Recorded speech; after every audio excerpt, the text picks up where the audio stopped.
Buenas tardes a todos.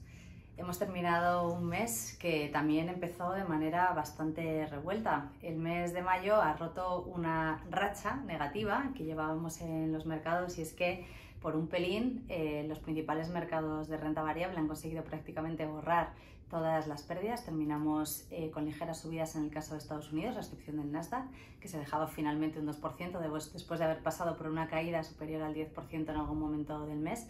Y en Europa las principales bolsas regionales terminaban al alza, aunque el índice Eurostoxx 50 conseguía cerrar ligeramente a la baja el mes de mayo.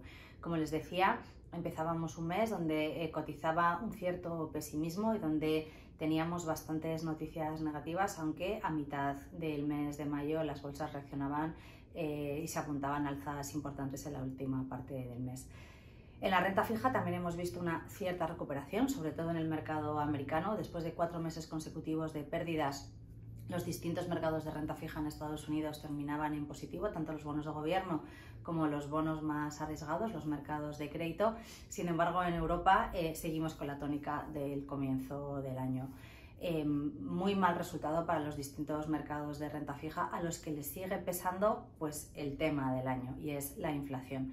Hemos conocido cifras de inflación en Europa, hemos marcado un nuevo récord histórico.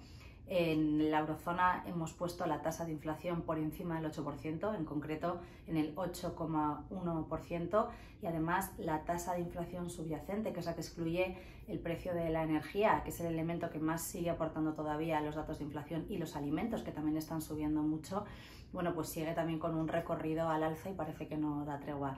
Cuando hablamos de la subyacente, en el caso de Europa, estamos ya en cifras del 3,8% y sigue creciendo. En Estados Unidos seguimos conviviendo con inflaciones muy altas, pero la buena noticia es que podríamos haber visto el pico ya. De hecho, el dato del mes de abril ha sido ligeramente inferior al dato del mes de mayo. También tenemos inflación muy alta, está en el 8,3%, pero se desacelera desde el dato anterior. La inflación subyacente, sin embargo, sigue persistentemente alta y la tenemos allí también por encima del 6%.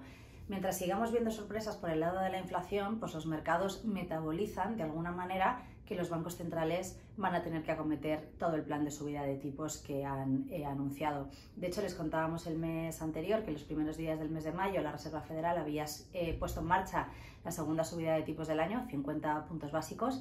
También Jerome Powell ha ratificado, y lo conocimos así también en las actas de la Fed, que las 2 próximas subidas van a ser de 50 puntos básicos cada una. Esto ya está perfectamente descontado por parte del mercado. Quizá la buena noticia es que la Fed ha anunciado que podría estar dispuesto a pausar un poquito el ritmo de subida de tipos en función de cómo vayan siendo los datos económicos. Esta es la razón de que el mercado de renta fija en Estados Unidos lo haya hecho mejor en el mes de mayo. Sin embargo, en Europa seguimos viendo un endurecimiento del mensaje por parte del Banco Central Europeo. Christine Lagarde y otros miembros del Banco Central Europeo ya nos están preparando para las primeras subidas de tipos en un montón de años. Será en julio o en septiembre, pero acabaremos con el ciclo de tipos en negativo. De hecho, pasaremos del menos 0,50 al 0, y probablemente en el mes de diciembre se haga una siguiente subida de 25 puntos básicos. Con lo cual, este es el tema que sigue un poco preocupando a los mercados, ¿no? Saber leer las cifras de inflación, ver cuándo podríamos alcanzar el pico y ver cuál va a ser la reacción de los bancos centrales. A todo esto hemos pasado el umbral de los 100 días en el conflicto de Rusia y Ucrania. La verdad es que, aunque ha abandonado un poco la primera línea de los periódicos, no se nos olvida que seguimos ahí en guerra.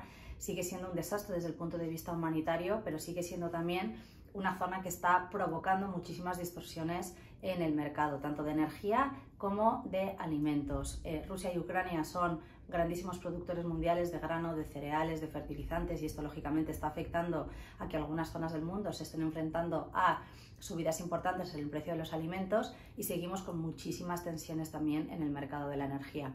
Esto lo que está haciendo es redibujar un poco el mapa del suministro energético a nivel mundial. Hemos conocido, por ejemplo, que Estados Unidos estaría dispuesto a levantar ciertas sanciones al petróleo de Venezuela. También se está intentando presionar a los países del Golfo Pérsico a que incrementen la producción de petróleo.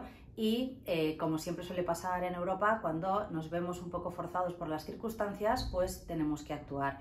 A mediados del mes de mayo se puso en conocimiento del mercado que la Unión Europea va a lanzar un plan, lo han bautizado el REPowerEU, que es un plan de una inversión tremenda de más de 300.000 millones de euros que tiene como objetivo bajar la dependencia que tiene actualmente Europa de tanto el gas como el petróleo ruso y anticipar algunos de los objetivos más ambiciosos desde el punto de vista de energías renovables que nos habíamos marcado ya para el año 2030. Lógicamente esto va a cambiar bastante el terreno de juego en Europa, sabemos que no va a ser inmediato, pero va a acelerar todas las inversiones para tratar de apostar por un lado más por energías renovables y bajar el nivel de dependencia, como decíamos, de las fuentes de petróleo ruso, que en el caso de Europa pues dependemos prácticamente un 40% del suministro de la energía que procede de Rusia.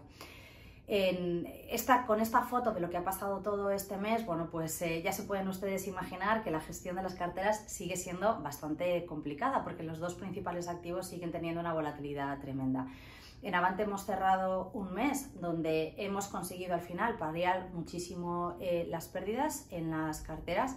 Avante Selección cierra con una caída del 1,30%. La verdad es que seguimos sobre todo gestionando muy bien la parte de renta fija, que está muy complicada. Una cartera de bolsa mundial también está permitiendo bueno, pues capear este entorno con mejores garantías. Y el fondo Avante Bolsa, que está 100% invertido en renta variable, bueno, pues cierra el mes con una caída alrededor del 2%. En términos anuales, Avante Selección acumula una pérdida alrededor del 7% y en el caso de Avante Bolsa estamos hablando de una caída alrededor del 10% en el año. Los cambios más significativos es que estamos gestionando el nivel de renta variable en la cartera. Empezamos a ver oportunidades muy importantes, sobre todo en compañías de calidad, aunque lo vamos a ir manejando porque el mercado todavía está muy volátil. Nos hemos animado a incorporar alguna idea de renta fija porque se ha producido una distorsión tremenda en el mercado de bonos y aquí básicamente hemos picoteado un poquito en crédito y en high yield europeo, también en crédito y en high yield americano, que nos ofrecen rentabilidades interesantes. Hemos seguido cubriendo el dólar en la cartera. El dólar ha tenido un desempeño espectacular en la primera parte de este año. Hemos cubierto alrededor de un tercio de la posición de dólar en la cartera y de hecho en las últimas semanas lo que hemos visto es una cierta debilidad del dólar frente al euro, que nos ha venido muy bien haber tenido esa parte de la cartera cubierta. Así que nada más, esperemos que junio, aunque ha empezado también con unos ciertos movimientos importantes, es la tónica de todo el año, pero bueno, esperemos que podamos contarles por fin un mes positivo para los distintos activos y en cualquier caso, bueno, pues lo sabremos dentro de unas semanas. Un fuerte abrazo y hasta la próxima.